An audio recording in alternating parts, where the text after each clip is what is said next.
Good morning, students.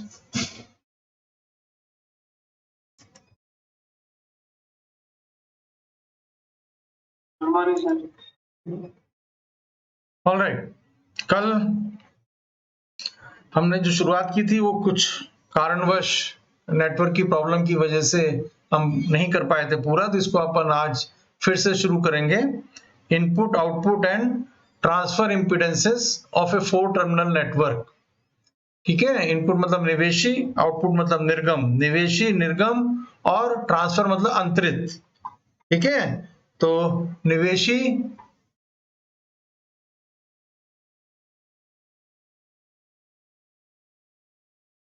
निर्गम तथा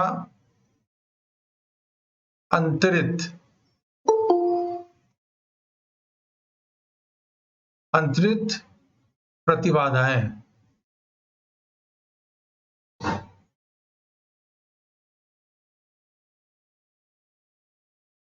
इसकी एक चतुर टर्मिनल जाल की, तो ये अपने को आज निकालनी है, इनको अपन देखेंगे।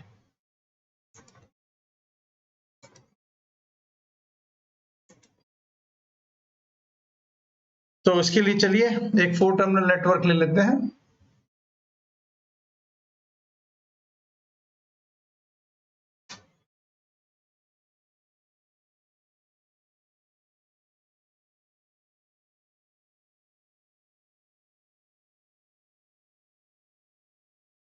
दो इनपुट के टर्मिनल और ये दो आउटपुट के टर्मिनल, इनको हमने 1 1 मान लिया है, 1 1, और ये हो गए हमारे 2 2। यहाँ पर हम सोर्स लगाते हैं, तो यहाँ पर हम उसका इनपुट इम्पीडेंस दिखा रहे हैं ZS से, सोर्स का, है ना। ZS is the input impedance of the source, आंतरिक प्रतिबाधा, स्रोत की आंतरिक प्रतिबाधा। और यहाँ पर हम ले रहे हैं लोड ZL। मान लीजिए यहाँ पे वोल्टता है V1 और आउटपुट में जो वोल्टता आपको मिल रही है दैट इज V2। तब इनपुट इम्पीडेंस अपन डिफाइन करते हैं जो कि हमें इन 1 1 टर्मिनल पे मिलता है, तो हम यहाँ पर इनपुट इम्पीडेंस को इस तरह से शो करते हैं ZI से, और आउटपुट इम्पीडेंस हम डिफाइन करते हैं जो हमको आउटपुट टर्मिनल्स पे मिलता है, और इसको हम शो करते हैं ZO से। दूसरी चीज, जब हम इनपुट इम्पीडेंस निकालते हैं तो जो सोर्स इम्पीडेंस है ZS उसको कंसिडर नहीं करते, और जब हम आउटपुट इम्पीडेंस निकालते हैं तो हम लोड को कंसिडर नहीं करते, राइट। सो अब देखें यहां पर पहला अपने को जो निकालना है that is your input impedance. So first is your input impedance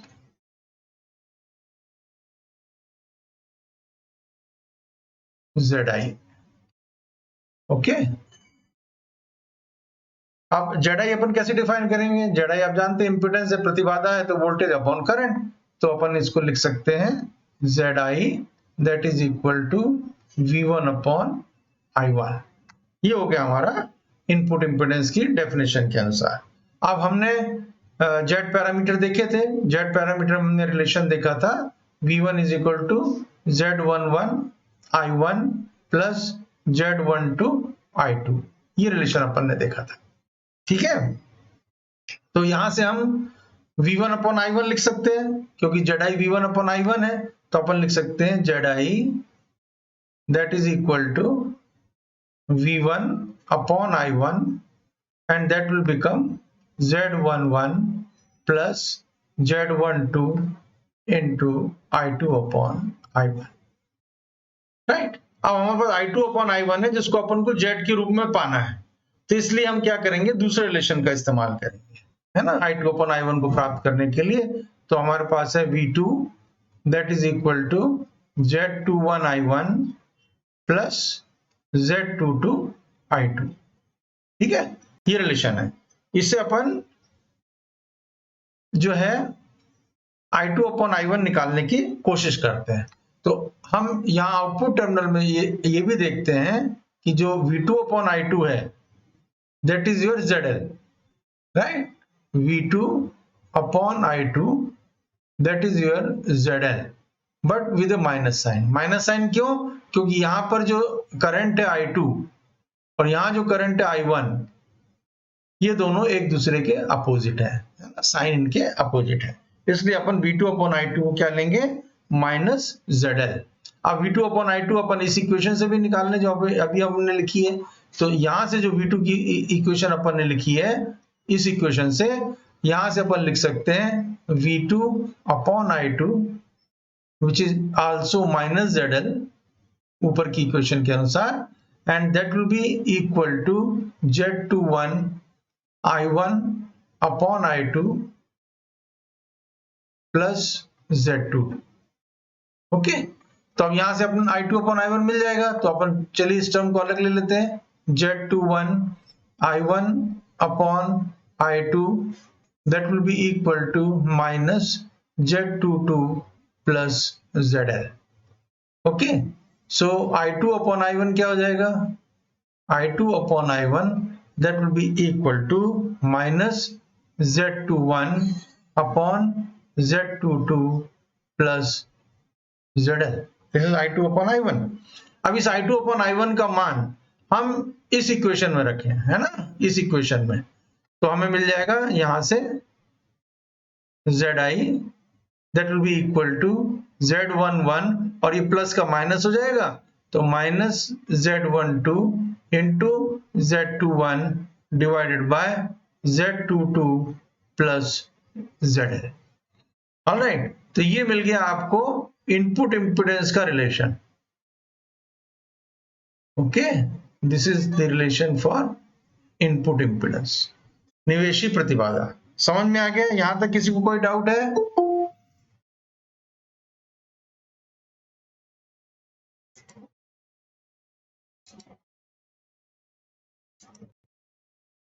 any doubt?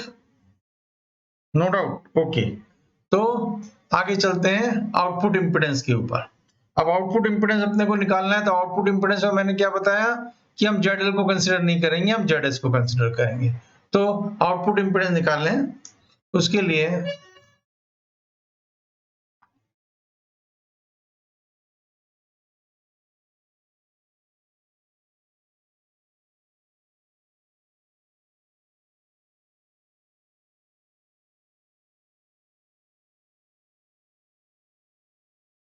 Second निकाल रहे हैं अपन output impedance. Okay, so output impedance कैसे डिफाइन होगा? जैसे अपन ने इनपुट इंपिडेंस डिफाइन किया था Zi is equal to V1 upon I1, वैसे यहाँ पे ZO is equal to V2 upon I2। Okay, अब वहां पे V1 अपॉन I1 था, अपन ने V1 का रिलेशन लिया था, यहाँ V2 अपॉन I2 है, V2 का रिलेशन ले लेते हैं। तो V2 के रिलेशन से ये अपन ने लिखा ही हुआ है यहाँ पे V2 अपॉन I2 है, यहाँ पे आप देखेंगे V2 अपॉन I2 अपन ने लिखा है, तो अपन लिख सकते हैं V2 अपॉन I2। अब यहाँ ZL नहीं लिखेंगे, माइनस ZL है ना, क्योंकि अपन ZL नहीं लेंगे यहाँ पर, तो V2 अपॉन I2 हमारा हो जाएगा Z21 I1 upon I2 plus Z22। Okay, अब अपने को क्या है, I1 अपॉन I2 निकालना है Z के रूप में, तो वहां जब निकालना था तो हमने V2 वाला रिलेशन लिया था, क्योंकि पहले V1 का रिलेशन लिया था। अब यहाँ पर V2 का तो ले चुके हैं, तो अब हम I1 अपॉन I2 को निकालने के लिए क्या लेंगे? V1 वाला रिलेशन लेंगे, ठीक है ना। तो V1 वाले रिलेशन से आपको क्या निकालना है? I1 upon I2। तो अब अपन यहाँ लिखेंगे V1 अपॉन I1, तो V1 अपॉन I1 क्या हो जाएगा? ये जो है यहाँ पे, ये जो मैंने बताया था ये वाला रिलेशन V1 अपॉन I1 का, इसी को अपन यहाँ लिख लेते हैं। तो हमारे पास है V1 upon I1 that is equal to Z11 plus Z12 into I2 upon I1। ये रिलेशन हमारे पास है। Now what is V1 upon I1? अब चूंकि अपन ZS ले रहे हैं, तो जैसे यहां लिखा था हमने V2 upon I2 is equal to minus ZL, ये लिखा था ना, उसी तरह से अपन यहाँ लिखेंगे V1 upon I1 that is equal to minus ZS। ठीक है, तो इस वैल्यू को अपन यहां पुटअप कर दें, तो minus ZS that will be equal to Z11 plus Z12 into I2 upon I1। ठीक है, तो आप यहां से I2 upon I1 निकाल लेते हैं, तो I2 upon I1 निकालने के लिए अपन पहले ये टर्म ले लेते हैं, Z12 I2 upon I1 that is equal to minus of Z11 plus ZS। और हमें क्या चाहिए, हमें क्या सब्स्टिट्यूट करना, I1 अपॉन I2, तो I1 अपॉन I2 क्या हो जाएगा यहां से, I1 upon I2 that will be equal to minus Z11 plus ZS divided by Z2, no Z12, sorry, that will be Z12, right? I1 upon I2, so Z12 I2 upon I1 is equal to minus Z11 plus ZS, तो I2 upon I1 हो जाएगा I2 upon I1 that will be minus, ये हम यहाँ पे I2 upon I1 होगा ना, ये I1 upon I2 नहीं, sorry, this will be I2, इसको मिटाते हैं एक minute, and this will be your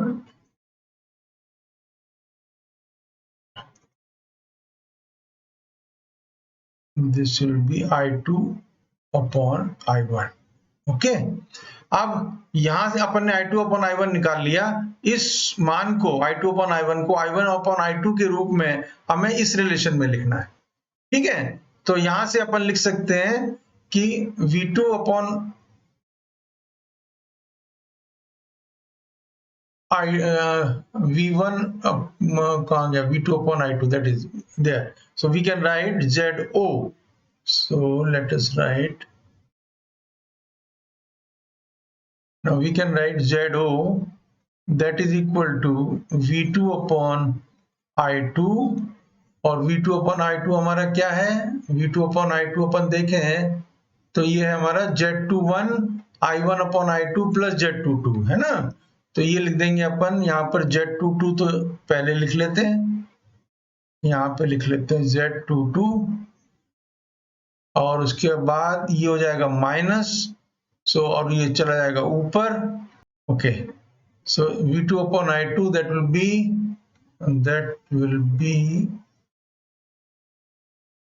Z21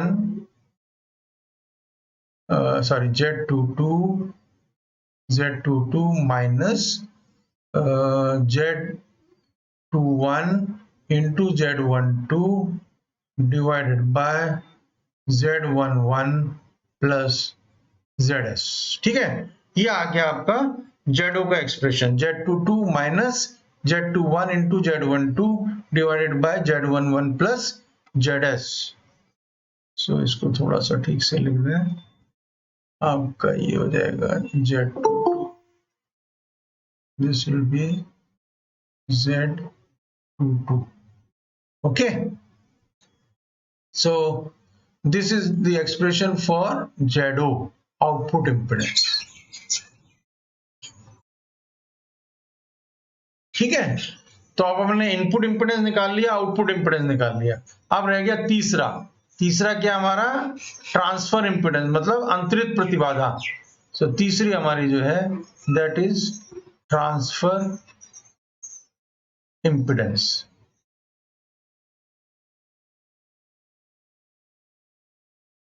transfer impedance, अंतरित प्रतिबाधा।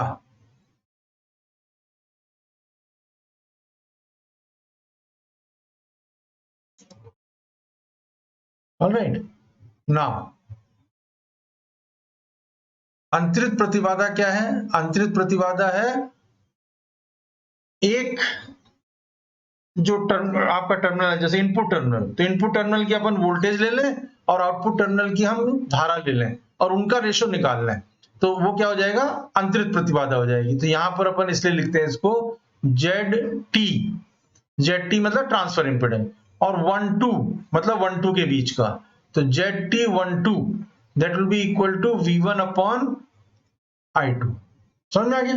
ठीक है। अब ये V1 अपॉन I2 जो है वो आप, ये रिलेशन अपने पास है V1 का, ये वाला रिलेशन है, ठीक है। तो इस रिलेशन से अपन V1 अपॉन I2 लिख सकते हैं। तो V1 अपॉन I2 क्या हो जाएगा? V1 upon I2 that will be equal to Z11 I1 upon I2 plus Z12। ठीक है।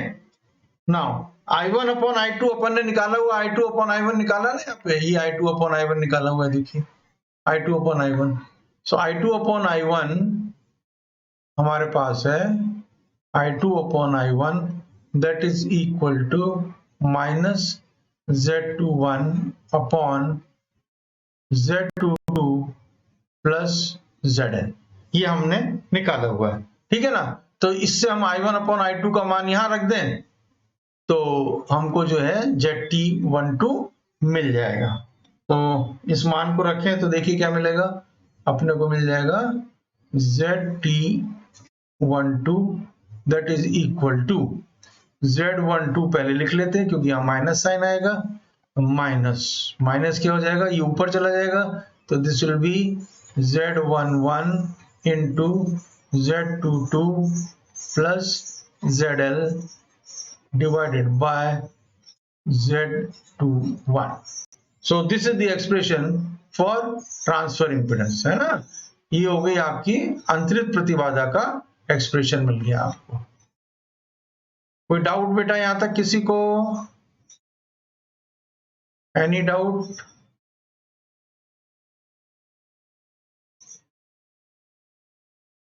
कोई डाउट नहीं है? कोई तो जवाब दो।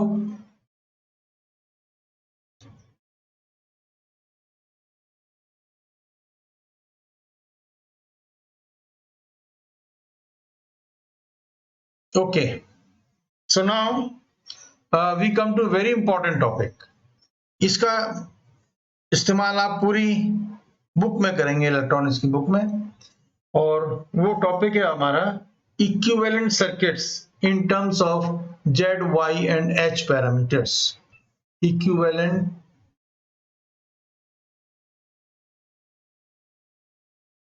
circuits in terms of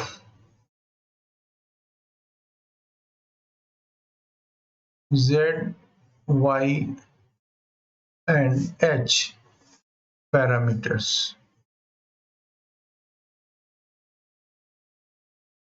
equivalent circuit का मतलब होता है तुल्य परिपथ। Z, Y, H पैरामीटर तो आप समझ रहे हैं, इक्विवेलेंट सर्किट का मतलब है आपका यहाँ पे तुल्य परिपथ। Z, Y और H प्राचल के रूप में हमें तुल्य परिपथ बनाने, अब जो हमने सर्किट बनाया 4 टर्मिनल नेटवर्क का, उससे हम तुल्य परिपथ कैसे बनाते हैं, कोई भी सर्किट हो उसका एक तुल्य परिपथ बन जाता है और जिससे हमारा एनालिसिस आसान हो जाता है। ठीक है, तो पहले तो अपन लेते हैं Z पैरामीटर को। तो पहले तो Z पैरामीटर ले लेते हैं।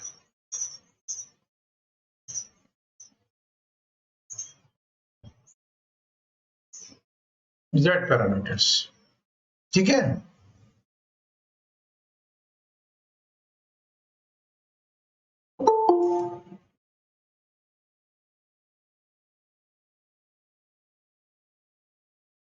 ऑलराइट, सो Z पैरामीटर्स के रूप में अपन इक्वेशन कैसे लिखते हैं? अपन इक्वेशन लिखते हैं V1 is equal to Z11 I1 plus Z12 I2 and V2 is equal to Z21 I1 plus Z22 I2। इस तरह से अपन इसको लिखते हैं। अब यहां पर अपन क्या देखते हैं, ये जो इनपुट वोल्टेज V1 है इनपुट वोल्टेज V1 ये वाला, ठीक है ना, ये किसके बराबर है? एक तो ये रिलेशन है Z11 I1। Z11 I1 का मतलब क्या हुआ कि एक Z11 इंपीडेंस है जिसमें से धारा यदि I1 बह रही है तो उसके अक्रॉस जो उल्टा पतन है वो किससे दिया जाएगा, Z11 इंटू I1 से। तो ये तो क्लियर है कि हमको क्या लेना है, सीरीज में एक इंपिडेंस लेना है। तो देखिए अपन कैसे बनाते हैं तुल्य परिपथ। तो यहां पर अपन ने ले लिया ये दो टर्मिनल ले लिए और यहां हमने दिखा दिया एक इंपिडेंस यहां बॉक्स के रूप में Z11, ठीक है ना। और इसमें से धारा कितनी बह रही है, I1, इसमें से धारा I1 बह रही है और यहां पर हमारा वोल्टेज है V1। ओके, तो एक तो हमारा पॉइंट आ गया, ये जो पहला टर्म है ये मिल गया हमको Z11 इंटू I1। अब दूसरा देखें Z12 इंटू I2। अब Z12 क्या है, ये अपन एक और दो टर्मिनल के बीच की प्रतिबाधा, और I2 क्या है, आउटपुट की धारा। तो अब इनपुट में तो आउटपुट की धारा है नहीं, तो अपन क्या मानते हैं कि ये जो Z12 इंटू I2 है ये मान लीजिए हमारा एक वोल्टता का स्रोत है, ठीक है, जो कि हमें इनपुट सर्किट में हम इसको शो करते हैं इस तरह से कि यहां पर हम एक स्रोत दिखा देते हैं Z12 इंटू I2, ये हमारा स्रोत हो गया, ठीक है, plus minus, this is plus, this is minus. तो ये हमारा रिलेशन पूरा हो गया, V1 is equal to Z11 I1 plus Z12 I2, ठीक है ना। अब उसी तरह से हम आउटपुट टर्मिनल के लिए ये जो V2 का है हमारा रिलेशन है ना, इसके लिए बनाते हैं। तो V2 के लिए बनाएंगे तो क्या हो जाएगा, अब देखिए Z21 इंटू I1। अब Z21 इंटू I1 ये फिर से एक और दो टर्मिनल के बीच की प्रतिबाधा हो गई, और I1 क्या हुआ, इनपुट की धारा। तो आउटपुट में तो इनपुट की धारा है नहीं, ठीक है ना। तो यहां पर भी हम इसके लिए क्या बना देंगे, एक स्रोत बना देंगे, एक वोल्टता का स्रोत दिखा दिया हमने, ये वोल्टता का स्रोत हो गया, ठीक है। और इसको दिखा देंगे हम किससे, Z21 इंटू I1 से, ठीक। This is your plus and this is your minus. अब दूसरा टर्म है हमारा Z22 इंटू I2, ये तो क्लियर है, Z22 आउटपुट की जो प्रतिबाधा वो है और I2 आउटपुट में धारा है। तो यहां पर हम एक प्रतिबाधा ले लेते हैं Z22 और इसमें से बहने वाली धारा हो गई आपकी I2, ओके। और इसको एक्सटेंड किया यहां तक, और इसके बीच में जो वोल्टेज है output, that is your V2, this is plus and this is minus, ठीक है। तो इस तरह से ये जो हमारे दोनों रिलेशन है जेड पैरामीटर के, उनके आधार पर हमने ये तुल्य परिपथ बनाया। कोई दिक्कत है, किसी को डाउट है तो पूछ लीजिए, किसी को कोई डाउट है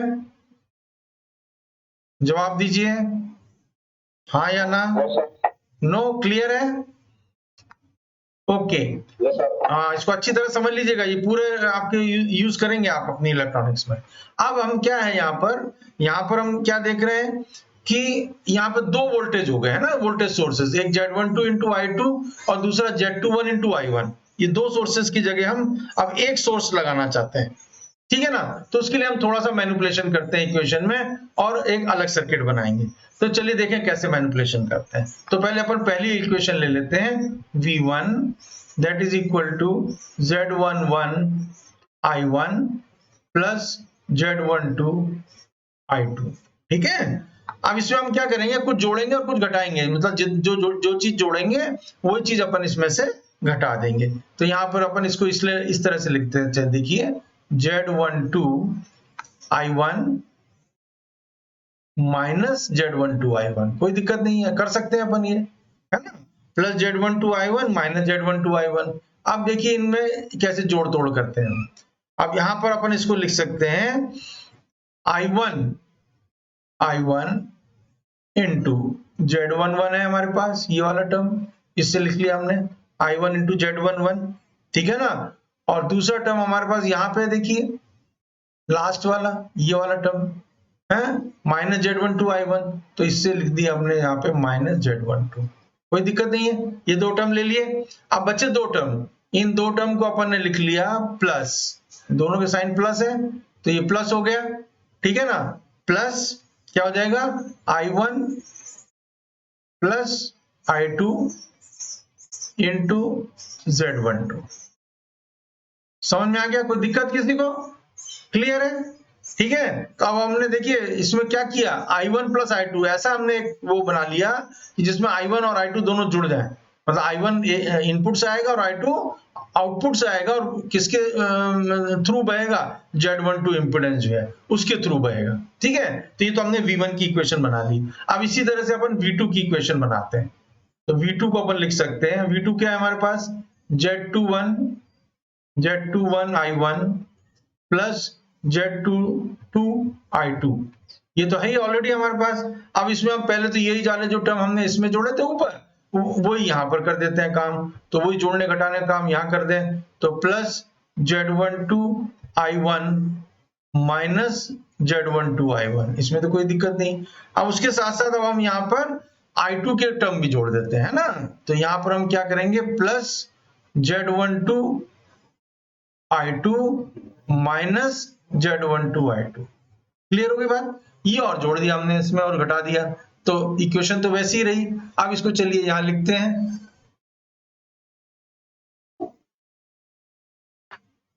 तो ये हो जाएगी आपकी V2 is equal to V2। अब टर्म ले लें अपन Z21 इंटू I1 और Z12 इंटू I1 माइनस वाला टर्म। तो यहाँ पे देखिए आप अपन ले लेते हैं, एक टर्म तो ये और एक टर्म ये ले लें। ठीक है, तो अपन इसको लिख सकते हैं I1 into Z21 minus Z12। ठीक है, तो ये I1 के साथ टर्म हो गया, Z21 minus Z12। All right, फिर उसके बाद दूसरा टर्म ले लेंगे हम I2 का, प्लस I2 इंटू, है ना, यहाँ पर ध्यान रखिएगा ये जो अपन ने ऊपर लिया है ना I1 plus I2 into Z12, वो वाले टर्म अपने को इसमें भी लेने हैं, तो वो वाले टर्म अपन छोड़ देना है अपने को। तो Z12 का एक टर्म देखिए I1 प्लस I2 वाला ये है, एक I1 का है, और दूसरा टर्म I2 का Z12 ये वाला है। ठीक है, इनको लास्ट में ले लेंगे। अब बच्चे हमारे पास कौन से टर्म, ये टर्म बच गया I2 के, Z22 into I2 minus Z12 into I2, तो I2 इंटू क्या हो जाएगा, Z22 minus Z12, so this will be Z22 minus Z12। ये टर्म हमने लिख लिए। ठीक है, एक तो ये टर्म लिख लिया और एक टर्म ये लिख लिया। अब ये बाकी का जो टर्म बचा हुआ है वो लिख लें, तो वो क्या हो जाएगा, plus I1 plus I2 into Z12। ठीक है, हो गया। अब चलिए देखें हम तुल्य परिपथ बनाए V1 और V2 को लेके। तो V1 में पहला टर्म क्या है, I1 into Z11 minus Z12 है, तो अब इंपेडेंस क्या बन गया, Z11 माइनस Z12। तो चले यहां बनाते हैं, यहां से ले लिया अपन ने, यहां पर हमने इंपेडेंस लिया, ये इंपेडेंस ले लिया, इसमें से धारा बह रही है I1, और यहां पर भी अपन इसको नीचे का टर्म बना लेते हैं, यहां पे आपका वोल्टेज है V1। ओके, अब ये जो इंपेडेंस है, ये इंपेडेंस हमारा कितना है, Z11 माइनस Z12, तो इसको लिख लिया Z11 minus Z12। Clear? Okay, अब चलें, अब आगे चलते हैं। अब उसमें दूसरा टर्म क्या है, I1 प्लस I2 है, आप देख रहे हैं यहाँ पे I1 प्लस I2 है, I1 plus I2 into Z12 ये टर्म है। तो I1 तो इधर से मिल ही रही है अपने को धारा, और I2 आउटपुट से मिल रही, तो दोनों जुड़ गए ना। तो यहां पर अपन दिखाते हैं एक इंपेडेंस ये बना दिया, ठीक है ना, और ये इंपेडेंस कौन सा हो गया, ये इंपेडेंस हो गया आपका Z12, और इसमें से बहने वाली धारा I1 प्लस I2, क्योंकि आपकी यहां से जो धारा आएगी वो I2 आएगी, यहां से आपकी धारा जो है वो I1 है। ठीक है, तो यहां से आपकी धारा क्या आ रही है, I2 आ रही है, ये दोनों जुड़ के इसमें आ गए। अब ये तो हो गया हमारा इनपुट के सर्किट का हमने कर दिया। अब आउटपुट का सर्किट देखें। अब आउटपुट के सर्किट में ये जो पहला टर्म है आपका, ये क्या है, I1 into Z21 minus Z12। अभी I1 तो इनपुट की धारा हो गई ना, तो अपन को क्या मानना पड़ेगा, इसको एक वोल्टा का स्रोत मानना पड़ेगा। चलिए ये वोल्टा का स्रोत अपन मानेंगे, अभी लगाते हैं इसको बाद में। अब दूसरा देखिए हमारे पास क्या है, I2 into Z22 minus Z12। तो I2 किसकी धारा है, आउटपुट की धारा है, तो ये अपन इंपिडेंस ले सकते हैं यहाँ पर। तो अब अपन यहाँ क्या करेंगे कि यहाँ पर एक इंपिडेंस ले लेते हैं, that is your Z22 minus Z12। इसमें से धारा बह रही है I2, ठीक है। और यहां पर अपने को क्या मानना है, एक वोल्टा का स्रोत, एक वोल्टा का स्रोत, ठीक है। और वो वोल्टा का स्रोत क्या है, वो हमने अब देखा था I1 into Z21 minus Z12, okay. और ये आ गया आपका आउटपुट का terminal. So this is your output terminal. ये हो गई हमारी आउटपुट वोल्टेज V2। ये हो गया आपके प्लस और माइनस टर्मिनल, ये हो गया आपके प्लस और माइनस टर्मिनल। धारा इसमें बह रही है I2, ठीक है। और तीसरा टर्म जो है I1 plus I2 into Z12, वो तो मौजूद है यहाँ पे, देख ही रहे हैं अपन ने पहले ही ले रखा है। तो अब ये इस तरह से दोनों सर्किट जुड़ गए और दो स्रोत की जगह एक स्रोत बन गया ये, राइट। कोई डाउट इसमें किसी को?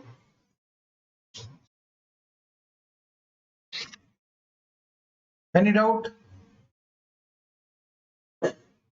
नो?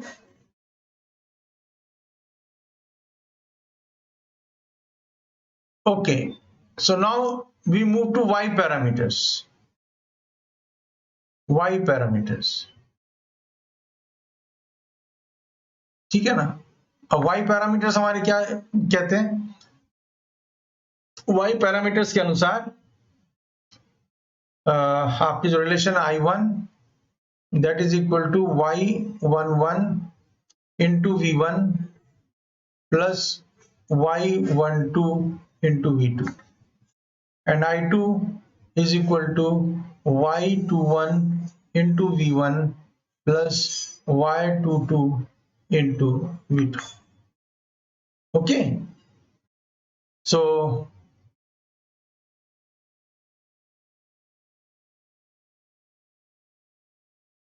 अब यहां पे y क्या है, y एडमिटेंस है, प्रवेशिता, ठीक है। तो हम क्या देख रहे हैं कि जो I1 धारा है वो किसके बराबर है, y11 इंटू V1। तो इसको देखिए अपन कैसे रिप्रेजेंट करते हैं, है ना। ये ध्यान में रखिएगा, बहुत इंपॉर्टेंट है। यहां पर ये अपन ने ले लिया इनपुट टर्मिनल, ठीक है। और ये धारा है आपकी I1, this is your V1, okay, this is your V1। अब जब I1 into y11 into V1 हम लिखना चाहते हैं तो उसमें हम क्या करते हैं, प्रवेशिता को पैरेलल में लेते हैं, ऐसे लेते हैं। दिस इज योर y11, ठीक है। तब ये बनता है I1 is equal to y11 into V1, okay. ये तो पहला टर्म के बारे में हो गया। दूसरा टर्म फिर क्या है, अब y12 इंटू V2 है, तो y12 इंटू V2, अब इसमें भी वही हुआ कि V2 तो आउटपुट की वोल्टता है, और इस कारण से हम जब इसको इनपुट के साथ जोड़ना चाहते हैं तो हम इसको क्या मान लेते हैं, धारा का स्रोत। वहां तो अपन ने वोल्टा का स्रोत माना था, पर चूंकि ये धारा है यहाँ लेफ्ट में I1 धारा है, तो ये y12 इंटू V2 धारा के समान ही होना चाहिए। तो हम यहाँ पर इसको मानते हैं धारा का स्रोत। तो इसको हम यहाँ पर इस तरह से शो करते हैं,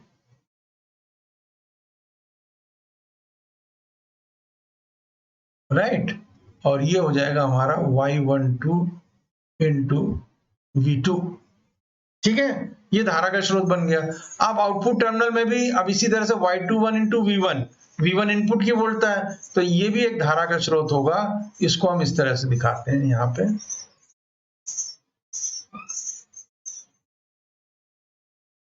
दिस विल बी योर धारा का स्रोत y21 V1 और अब आ गया हमारे पास दूसरा y22 इंटू V2। तो जैसे हमने इनपुट में y11 को पैरेलल में लिया है, उसी तरह से यहाँ पे आउटपुट में भी हम इसको पैरेलल में ले लेते हैं। Okay, so this will be your y22 और ये जो आया हमारे पास ये हो गया V2 और यहाँ पे धारा है I2। ठीक है, इस तरह से अपन इसको शो करते हैं।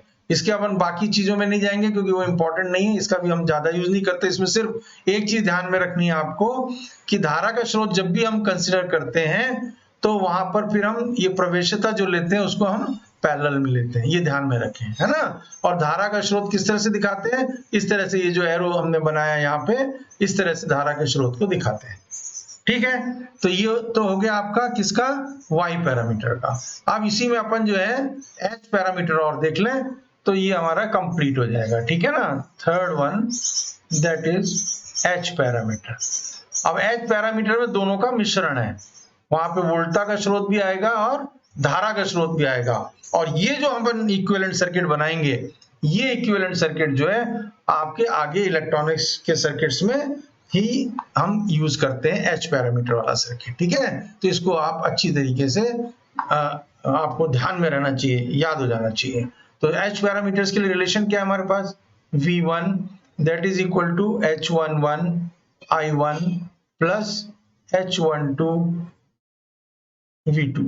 ठीक है, और दूसरा रिलेशन है हमारे पास I2 that is equal to H21 I1 plus H22 V2। Okay, so अब इसको अपन को बनाना है तो पहला तो क्या, H11 इंटू I1, तो क्लियर है H11 प्रतिबाधा होगी क्योंकि प्रतिबाधा इंटू धारा वोल्टता होती है। तो चलिए बनाते हैं इसको। तो यहाँ पे अपन ने ये हमने इनपुट टर्मिनल्स ले लिए। ठीक है, तो यहाँ पर हम जो दिखाएंगे, क्या दिखाएंगे, एक प्रतिबाधा है। प्रतिबाधा कितनी हो गई, H11, और इसमें से बहने वाली धारा I1, और यहां पर जो वोल्टता है इनपुट की दैट इज V1। ओके, अब चले आगे दूसरा टर्म क्या है, H12 इंटू V2।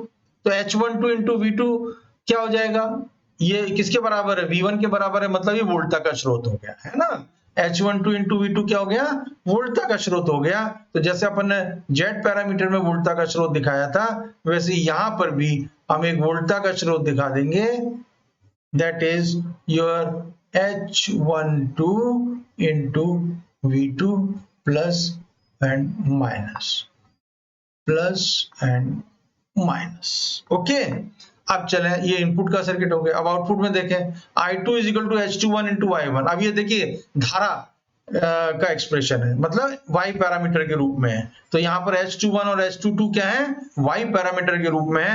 तो y पैरामीटर में हमने दिखाया था कि y पैरामीटर में अपन क्या लेते हैं, पैरेलल में लेते हैं। तो चलिए देखें, तो पहला जो एक्सप्रेशन है आपका H21 इंटू I1, ये वाला जो एक्सप्रेशन है, ये तो क्या हो गया, ये धारा का स्रोत हो गया क्योंकि धारा I1 किसकी है, इनपुट की है। तो इसको तो अपन धारा स्रोत के रूप में दिखाएंगे। तो चलिए यहाँ पे इसको धारा स्रोत के रूप में दिखा देते हैं। धारा स्रोत के रूप में आइए, इसको हमने धारा स्रोत दिखाया था इस तरह से। So this is your H21 into I1, और यहाँ पे एक एरो दिखा देंगे, धारा की दिशा दिखाता हुआ। ओके, ये तो पहला टर्म हो गया। अब दूसरा टर्म क्या है, H22 इंटू V2। तो अब H22 किस में लेंगे, समानांतर क्रम में लेंगे, जैसा हमने वहां दिखाया था। तो यहाँ पर हम लेंगे ये प्रवेश्यता, दिस इज योर प्रवेश्यता दैट इज H22। ओके, और ये हो गया हमारा आउटपुट में टर्मिनल, और ये हो गई वोल्टता V2। ओके, और यहाँ पे धारा हो गई आपकी I2, and this is your plus and this is your minus. Okay, बन गया एच पैरामीटर का सर्किट। इस सर्किट का आप बहुत ज्यादा इस्तेमाल करेंगे इलेक्ट्रॉनिक्स में। एनी डाउट बेटा यहाँ पे किसी को? अभी तक अपन ने जितना पढ़ा हमने देख लिया z पैरामीटर के लिए हमने तुल्य परिपथ बना लिया, हमने y पैरामीटर के लिए बना लिया तुल्य परिपथ, और हमने h पैरामीटर के लिए भी तुल्य परिपथ बना दिया। इनमें किसी को कोई डाउट है तो पूछ लीजिए।